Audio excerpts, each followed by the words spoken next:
তুমি কোন শহরের মাইয়া রে? ও ডার্লিং, আই লাভ ইউ। অসভ্য, বাড়িতে মা বোন নেই? এ ভাই, এ নতুন গানটা তো আমাকে মারলো রে। আরে যে চটে সেই পটে, ছাড় ভাই। প্রত্যয় আমাকে ক্ষমা করে দাও। 20 বছর আগে আমার ছোট্ট সন্তানকে ফেলে আমি তোমাকে ছেড়ে পালিয়ে গেছিলাম। আমার সন্তান এখন কোথায় প্রত্যয়? তোমার সেই ছোট্ট সন্তান এখন অনেক বড় হয়ে গেছে পাখি, ওই দেখো।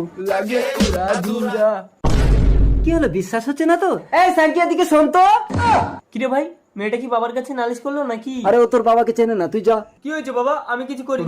তুই কিছু করিসনি, ছোটবেলায় যে মা তোকে ফেলে থুয়ে পালিয়ে গেছিল, এই দেখ তোর সেই মা ফিরে এসেছে। মা, আমাকে ক্ষমা করে দাও, আমি মানুষ হতে পারিনি। তোর কোনো দোষ নেই খোকা, আমি তোকে ফেলে দিয়ে পালিয়ে গেছিলাম বলে তুই মানুষ হতে পারিসনি। দাঁড়াও, ছেলে বড় হয়ে গেলে মা বাবা মানুষ করতে পারে না, ওকে মানুষ করার জন্য আমি একজনকে খুঁজে আনছি। তোমাদের মধ্যে কেউ আমার ছেলেটাকে সারা জীবনের জন্য মানুষ করার দায়িত্ব নেবে? আমার ছেলেটার বিয়ের বয়স হয়ে গেছে, এখনো কোনো জ্ঞান হয়নি। আমি মানুষ করবো আপনার ছেলেকে।